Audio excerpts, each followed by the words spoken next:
అవిజ్ఞ అంటే తెలుసుకోవాలనే కోరిక. ఈరోజు మనం NCERT class 10 chapter 2 of the history nationalism in India అనే టాపిక్‌ని నేర్చుకుందాం. సో, ఈ టాపిక్ గురించి చెప్పడానికి మోస్ట్ ఇంట్రెస్టింగ్ ఏంటంటే, ఈ రోజుల్లో మీరు కరెక్ట్‌గా అర్థం చేసుకోండి. నేషనలిజం అనే కాన్సెప్ట్ రోజు రోజుకి పెరుగుతుంది. మేమే అసలైన దేశభక్తులం అన్న ఫీలింగ్ ఇంకా ఎక్కువ పెరుగుతుంది. ఇంకా మెయిన్ థింగ్ ఏంటంటే, ఈ మధ్యన దేశద్రోహి అనే మాట కూడాను ఎక్కువగా పెరుగుతూ ఉంది. సో, ఏంటి నువ్వు కాస్త గవర్నమెంట్‌ని ప్రశ్నించినా సరే నువ్వు దేశద్రోహి అయిపోతావు. నువ్వు కాస్త మతంలోటున్న ఏదైనా ఒక డౌట్ అడిగినా సరే దేశద్రోహి అయిపోయావు. నువ్వు రాజకీయ నాయకులకి ఎదురుకెళ్ళినా సరే దేశద్రోహి అయిపోతున్నావు. సో, అసలు ఏంటి ఈ దేశద్రోహి కాన్సెప్ట్? అసలు నేషనలిజం అనే మాట ఎందుకు వీళ్ళు ఇంత లూజ్‌గా వాడుతున్నారు? అసలు మన దేశంలో నేషనలిజం అనే కాన్సెప్ట్ ఎలా వచ్చింది? యూరోప్‌లో చూసుకుంటే వాళ్ళకి నేషనలిజం రావడానికి వాళ్ళు నానా కష్టాలు పడ్డారు. మన వైపు చూస్తే మనము అలాంటి కష్టాలు ఏమైనా పడ్డామా? ఇలాంటి వాటన్నిటికి ఆన్సర్స్ తెలుసుకుందాం. రేపొద్దున మీరు సొసైటీలోకి వెళ్ళేటప్పుడు మీరు ఎప్పుడు కూడాను ఎవరైనా దేశద్రోహి అనుకుని ఎవరినైనా టార్చర్ చేస్తుంటే వాళ్ళ వైపు గాని రైట్ ఉంటే మాత్రం వాళ్ళు మీరు సపోర్ట్ చేసేయడానికి, ఆ విక్టిమ్స్‌ని కాపాడడానికి మీరు హెల్ప్ చేసే పర్సన్స్‌గా ఈ లెసన్ ద్వారా మీరు మారిపోవాలి. అదే ఈ లెసన్ యొక్క మేజర్ గోల్. సో, ఫస్ట్‌గా చూసుకున్నట్లయితే మనకి ఈ నేషనలిజం అనే కాన్సెప్ట్ ఫస్ట్ యూరోప్‌లో మొదలైంది. ఈ టైప్‌గా మనకు చూపించుకుంటూ వచ్చారు కదా! సో, ఈ లెసన్‌లోటనమాట ఈ మోడర్న్ నేషనలిజం అనేది యూరోప్‌లో ఏ రకంగా ఫార్మ్ అయిందనేది చూసేసారు ఇంతకు ముందే. సో, ఇక్కడ ఇంకొక మెయిన్ విషయం ఏంటంటే, ఇక్కడ నేషన్ స్టేట్స్ అనేవి ఫార్మ్ అయ్యాయనుకున్న విషయం ఆల్రెడీ మీరు నేర్చుకున్నారు. సో, మళ్ళీ చెప్తున్నా నేషన్ స్టేట్స్ అంటే ఏంటి అనంటే, మొదటగా స్టేట్ అంటే ఏంటో చెప్తాను చూడండి. స్టేట్ అంటే ఒక ప్లేస్, ఒక పర్టిక్యులర్ ప్లేసు. ఆ పర్టిక్యులర్ టెరిటరీలో పర్టిక్యులర్ ప్రజలుంటారు. వాళ్ళని పరిపాలించడానికి పర్టిక్యులర్ డిపార్ట్మెంట్స్, గవర్నమెంట్ లాంటిది ఫార్మ్ అయ్యి ఉంటది. ఇది స్టేటు. ఇది పక్కా. అంటే ఇది కంప్లీట్‌గా కూడాను టెక్నికల్‌గా ఉంటుంది. కానీ నేషన్ అంటే ఏంటి? ప్రజలందరూ కూడాను వాళ్ళందరూ కూడాను మనమంతా ఒకటే కల్చర్, మనమంతా ఒకటి అని ఫీలింగ్ అయిన వాళ్ళందరినీ కూడా నేషన్ అంటారు. సో, మనమంతా ఒకటి, నేను ఇండియన్‌ని లేకపోతే నేను ఆస్ట్రేలియన్ని అని చెప్పినప్పుడు వాడు మన దేశంలోనే ఉండాల్సిన అవసరం లేదు. వాడు బయట దేశంలో కూడా ఉండొచ్చు. ఉదాహరణకి మన ఇండియా వాళ్ళు అమెరికా పని చేయడానికి వెళ్ళిపోయి ఉంటారు. ఆస్ట్రేలియా పని చేయడానికి వెళ్ళిపోయి ఉంటారు. అంత మాత్రాన వాడు అక్కడ ఉండగా వాడు ఆస్ట్రేలియన్‌గా కాదు. వాడి యొక్క ఐడెంటిటీ చెప్పుకునేది. ఐ యామ్ ఎన్ ఇండియన్ అనుకోని చెప్పుకుంటాడు. సో, నేషన్ అనే మాట చూడండి ఎక్కడెక్కడైనా ఉండొచ్చు. కానీ స్టేట్ అంటే మాత్రం ఒకటే ప్లేస్‌లోనే ఉంటదనమాట. అయితే ఎందుకు ఈ 2 డిఫరెంట్ కాన్సెప్ట్స్ చెప్పానంటే, ఇప్పుడు నేషన్ స్టేట్స్ అంటే ఏమవుతదంటే, ఎక్కడెక్కడో ఉన్నోళ్ళందరూ కూడాను కలిసి ఒక దేశాన్ని ఫార్మ్ చేస్తే దాన్ని నేషన్ స్టేట్ అంటారు. ఓకే. ఎక్కడెక్కడో ఉన్న ప్రజలందరూ కూడాను వాళ్ళందరూ ఒక దగ్గరికొచ్చేసి వాళ్ళు స్టేట్‌ని ఫార్మ్ చేస్తున్నారు. అదే స్టేట్ నేషన్ అంటే ఏంటి అనంటే గౌ స్టేట్ నేషన్ అంటే గవర్నమెంట్ అనేది ఫార్మ్ అయిపోయింది. వాళ్ళందరూ కూడాను వాళ్ళకంటూ ఒక సెపరేట్ టెరిటరీని ఫార్మ్ చేసుకున్నారు. ఫార్మ్ చేసుకున్న వాళ్ళు సెపరేట్ గవర్నమెంట్ ఫార్మ్ అయిన తర్వాత వీళ్ళందరూ కూడాను మనమంతా ఒక నేషన్‌గా ఉందాం ఇక నుంచి అని చెప్తే అది స్టేట్ నేషన్ అవుతది. ఓకే. ఇప్పుడు ఉదాహరణకి ఇండియా తీసుకోండి. మన ఇండియాలో గవర్నమెంట్ ముందు ఫార్మ్ అయింది. తర్వాత గవర్నమెంట్ డిపార్ట్మెంట్స్ వచ్చాయి. అన్నీ వచ్చిన తర్వాత ఇక్కడున్న హిందువులు గాని, ముస్లింలు గాని, డిఫరెంట్ క్యాస్ట్స్ గాని, different type of colour people గాని, డిఫరెంట్ టైప్ ఆఫ్ ఆరిజిన్స్ ఉన్న వాళ్ళందరికీ ఏమని చెప్పుకున్నాము? మనమంతా కలిసి ఉందాం. మనమంతా ఒక దేశానిగా ఉందాం. మనమంతా ఇండియన్స్‌గా ఉందాం అనుకుని చెప్పుకున్నాం. సో, దాన్ని స్టేట్ నేషన్స్ అంటారు.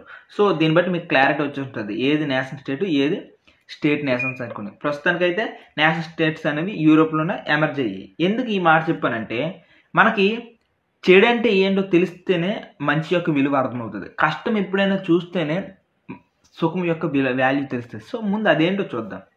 సో, అక్కడ యూరోప్‌లో మేజర్‌గా ఇక్కడ చూస్తున్నట్లయితే, ఇదంతా ఎలా ఫార్మ్ అయింది యూరోప్‌లో అనేది చూసుకున్నట్లయితే, ప్రజలు వాళ్ళ యొక్క ఐడెంటిటీని మెయిన్‌గా మేమంతా కూడాను ఈ ఐడెంటిటీ, మా ఐడెంటిటీ ఇది. మేమంతా సెర్బ్స్, మేమంతా స్లెకోస్లేవియస్, మేమంతా కూడాను యూరోపియన్స్. ఈ రకమైన ఫీలింగ్ ఉంది వాళ్ళలో. మేమంతా కూడాను జర్మనీస్. ఈ రకమైన ఫీలింగ్. సో, వాళ్ళంతా కూడాను ఒక సెన్స్ ఆఫ్ బిలాంగింగ్‌నెస్ వచ్చేసిందనమాట. ఇది రావడంతో పాటుగా వీళ్ళు వీటిని ఇంకొక నెక్స్ట్ లెవెల్‌కి తీసుకొనెళ్లారు. వీళ్ళు డిఫరెంట్ టైప్ ఆఫ్ సింబల్స్‌ని పట్టుకున్నారు. మన ఇండియాలో అయితే మనం జాతీయ పతాకం 3 రంగుల జెండాను పట్టుకున్నాం.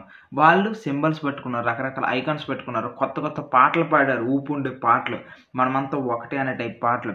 నెక్స్ట్ అన్నిటికన్నా మించి వాళ్ళందరూ కూడాను కొత్త కొత్త లింక్స్‌ని ఫార్మ్ చేసుకొని వాళ్ళ చుట్టూ ఒక బౌండరీస్‌ని గీసుకున్నారు. వాళ్ళంతా కూడా డిఫరెంట్ కమ్యూనిటీస్ అంటూ వాళ్ళు బౌండరీస్ గీసుకొని వాళ్ళంతా కూడాను ఒక దగ్గరికొచ్చి సెటిల్ అయ్యారనమాట. సో, ఈ రకంగా జర్మనీ వాళ్ళు జర్మనీ ముక్క, ఆస్ట్రేలియా వాళ్ళు ఆస్ట్రియా ముక్క, సెర్బియా వాళ్ళు సెర్బియా ముక్క, చెకోస్లోవియా వాళ్ళు చెకోస్లోవియా ముక్క. ఈ రకంగా ఒక్కొక్కరు కూడాను వాళ్ళందరూ కూడాను ఒక్కొక్క ప్లేస్‌కొచ్చేసి ఒక చిన్న చిన్న దేశాలుగా మారిపోయారు అనమాట, నేషనల్ స్టేట్స్గా. సో అది వాళ్ళ ప్రాసెస్. సో ఈ రకంగా మనమంతా ఒక నేషన్ అనే ఫీలింగ్ ఒక్క రోజులో జరగలేదు, ఒక్క పూటలో జరగలేదు. ఇది చాలా లాంగ్ ప్రాసెస్. కానీ మన ఇండియాకి వైపుగా చూసుకున్నట్లయితే మన ఇండియాలో కూడా ఈ నేషనలిజం అనే కాన్సెప్ట్ ఎలా వచ్చింది, అసలు ఇంత లాంగ్ ప్రాసెస్ మన ఇండియాకి కూడా ఏమైనా ఉందా అనే క్వశ్చన్ చూసుకున్నట్లయితే ఎస్, మన ఇండియాకి లాంగ్ ప్రాసెస్ ఉంది. కాకపోతే మన ఇండియా అనేది డిఫరెంట్. ఎందుకంటే ఇక్కడ డిఫరెంట్ టైప్ ఆఫ్ ప్రజలు ఉంటారు, డిఫరెంట్ టైప్ కల్చర్స్ ఉంటాయి. అంటే ఒక మాటలో చెప్పాలంటే డైవర్సిటీ ఎక్కువగా ఉంటుంది. అయితే మన ఇండియాకి జరిగింది మాత్రం ఏ రకంగా జరిగిందంటే, మనం కొలోనియల్గా ఉండేటప్పుడు ఆ రకంగా జరిగింది.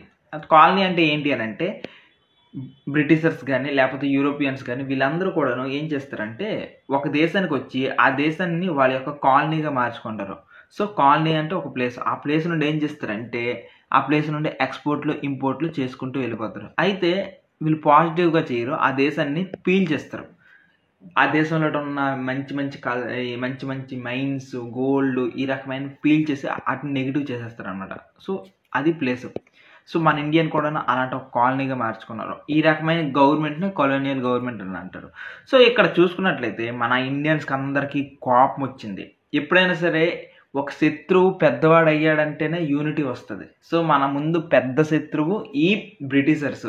సో ఈ కొలోనియల్ గవర్నమెంట్ ఆ బ్రిటిష్ వాడిని చూసుకొని మన వాళ్ళందరూ కూడా ఏకమయ్యారు, యూనిటీ వచ్చింది. సో ఈ రకంగా మన ఇండియాలో మోడర్న్ నేషనలిజం అనేది స్టార్ట్ అయ్యింది. సో ఈ రకంగా ఎప్పుడైతే ఈ కొలోనియలిజం చూసారో అప్పుడే మన వాళ్ళందరూ కూడా డిఫరెంట్ గ్రూప్స్ అందరూ కూడా ఒక్కసారి కలిశారనమాట. అయితే ఒక్కటి నిజము ఇక్కడ బాగా అబ్జర్వ్ చేయాల్సింది, కొలోనియలిజం అనేది ఒక్కొక్కరికి ఒక్కొక్క రకమైన ఎఫెక్ట్ ఇచ్చింది. ఎందుకు అంటే ఇక్కడ ఒక్కొక్కరికి డిఫరెంట్గా ఇచ్చింది. ఇప్పుడు రాజులు ఉన్నారు, రాజులకి బ్రిటిషర్స్ సపోర్ట్, రాజులు జమీందార్స్ వీళ్ళకి బ్రిటిషర్స్ సపోర్ట్ కాబట్టి వాళ్ళు ఎంతైనా దోచుకోవచ్చు. కాబట్టి అలాంటి వాళ్ళు ఏమనుకుంటారు, అరే బ్రిటిష్ గవర్నమెంట్ ఉంటేనే బాగుంటుంది, నాకు ఎక్కువ సంపాదించుకోవచ్చు అనుకుంటారు. అదే బాగా కూలీలు పేదవాళ్ళు ఉంటారు, RRR సినిమాలో చూస్తారు కదా, ఆదివాసీలు ఉంటారు. అలాంటి వాళ్ళ పరిస్థితి ఏంటి, వాళ్ళ పిల్లల్ని పట్టుకుని వెళ్ళిపోయినా సరే క్వశ్చన్ చేయలేని పరిస్థితి ఉంటుంది. అటువంటి సిచ్యువేషన్ అనమాట. అంటే అందరికీ ఒకలాగా ఉండదు, ఒక్కొక్కరికి ఒక్కొక్క రకమైన సిచ్యువేషన్. ఇన్ కేస్ ఆ సినిమాలో రామ్ చరణ్ చూడండి, ఆయనకి మంచి పోస్ట్ ఇస్తారు, మంచి పోలీస్ అయ్యి ఉంటారు.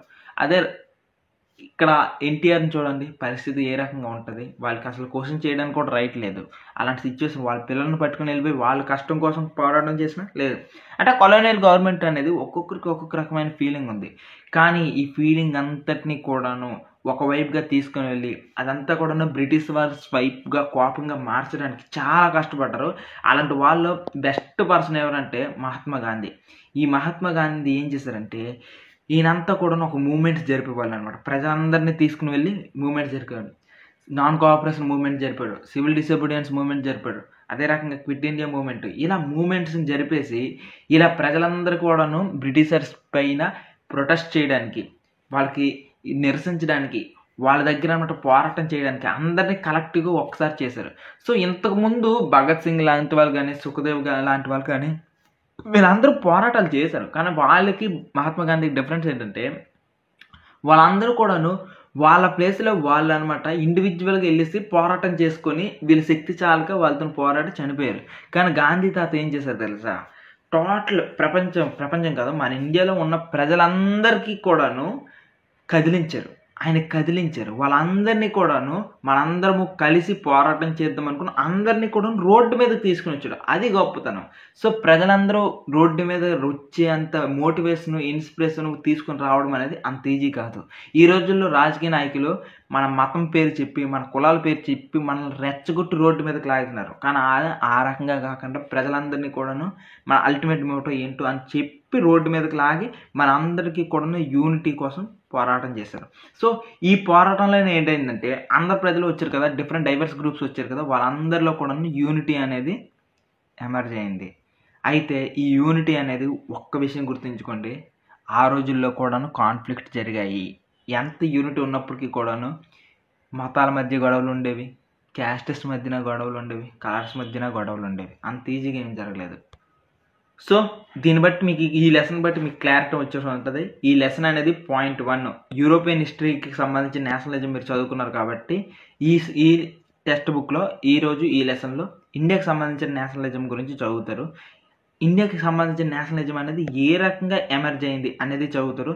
దాంతోపాటుగా ఈ ఎమర్జ్ అయ్యే టైంలో అనమాట ఈ టెక్స్ట్ బుక్లోన మీరు కొంత హిస్టరీని కూడా చదువుకుంటారు. అది కూడా ఇండియన్ స్ట్రగల్, ఇండిపెండెన్స్ కోసం ఇండియా చేసిన స్ట్రగల్ ఉంటుంది కదా, ఆ స్ట్రగల్లో ఉన్న మేజర్ మూమెంట్స్ అన్నీ కూడాను. అంటే 1920 కన్నా ముందున్న మూమెంట్స్ మీరు చదివారు, కానీ 1920 తర్వాత స్వాతంత్రం వచ్చినంత వరకు ఏం జరిగింది అనే క్వశ్చన్స్ అందరికీ ఉండిపోయాయి కదా.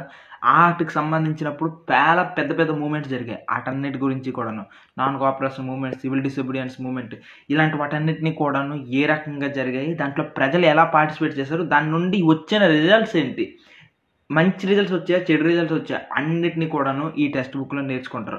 అయితే మీరు మాత్రం ఈ డైలీ లెసన్ చదివేటప్పుడు మాత్రం ఒక్కటే గుర్తుంచుకోండి, ప్రజల్లో మన అనే భావన ఏ రకంగా వస్తుంది అని చూసుకోండి అనేది మాత్రం అబ్జర్వ్ చేయండి. ఈ రోజుల్లోన బాగా అబ్జర్వ్ చేయండి, మా మతం అయితేనే మనమంతా ఇండియన్స్, బయట మతం వాళ్ళందరూ కూడా ఇండియన్స్ కాదు అనుకుని లూజ్ స్టేట్మెంట్ ఇస్తున్నారు. కానీ మీరు ఒకటి అబ్జర్వ్ చేయండి, ఇండియాకి ఇండిపెండెన్స్ ఒక్క మతం వల్ల రాలేదు, అందరూ కలిసి పోరాటం చేయడం వల్ల, అందరూ మన ఇండియా అనుకోవడం వల్లే వచ్చింది. ఓకేనా? ఇంకొక విషయం, కేవలం మన మతం వల్ల ఇండియన్స్ అని అనుకున్నప్పటికీ కూడాను, మనమంతా కలిసి ఉంటామని అనుకున్నప్పటికీ కూడా అది కూడా రాంగే. ఎందుకంటే ఒకే మతము ఎప్పుడు కూడాను ఒకే మతం ఉన్న వాళ్ళు కొట్టుకోరు అనే ఛాన్స్ లేదు. ఎందుకంటే మతాలు ఉన్నప్పుడు కూడా కొట్టుకుంటారు. బెస్ట్ ఎగ్జాంపుల్ పాకిస్తాన్, బంగ్లాదేశ్ రెండు కొట్టుకుంటాయి, విడిపోయి. ఎందుకు? సేమ్ మతమే కదా, అందరూ కలిసే ఉండాలి కదా అనుకుంటే రాంగ్ అనమాట. ఇన్ కేసు మీరు రష్యాకి ఉక్రెయిన్కి యుద్ధం జరుగుతుంది, దేనికి? సేమ్ మతమే కదా, ఎందుకు జరగకుండా ఉండలేదా? సో ఇలాంటి నేరో స్టేట్మెంట్స్ని, నేరో టైప్ ఆఫ్ మైండ్ సెట్ని విడిచిపెట్టాలని ఈ టెక్స్ట్ బుక్ ఫ్రేమర్స్ మీకు ఈ టెక్స్ట్ బుక్ని రెడీ చేశారు. సో ఈ రకమైన ఆలోచనలు మీరు స్టార్ట్ చేసుకోండి. ఎందుకంటే మీరు ఇంకొక 5 ఇయర్స్లో ఓటు వేసే హక్కు ఉన్నవాళ్ళుగా మారిపోతారు. కాబట్టి మీకు మైండ్లో ఈ రకమైన చిల్లర పంచాయతీల్లో దూరకంట మీ మైండ్ బ్రాడ్గా మారాలనుకుని ఈ టెక్స్ట్ బుక్ ఫ్రేమ్ చేశారు. అండ్ ఫైనల్గా ఇంకో మాట, ఇన్ కేస్ ఈ ఛానల్కి ఎవరైనా సపోర్ట్ చేయాలనుకుంటే, ఈ ఛానల్కి ఎవరైనా ఫైనాన్షియల్గా కాస్త ఇబ్బందులు ఉన్నాయి, ఎవరైనా సపోర్ట్ చేయాలనుకుంటే డిస్క్రిప్షన్ అండ్ కామెంట్లో PhonePe and Google pay links ఉంటాయి. ఎవరైనా సపోర్ట్ చేయాలనుకుంటే ఫైనాన్షియల్గా హెల్ప్ చేయండి.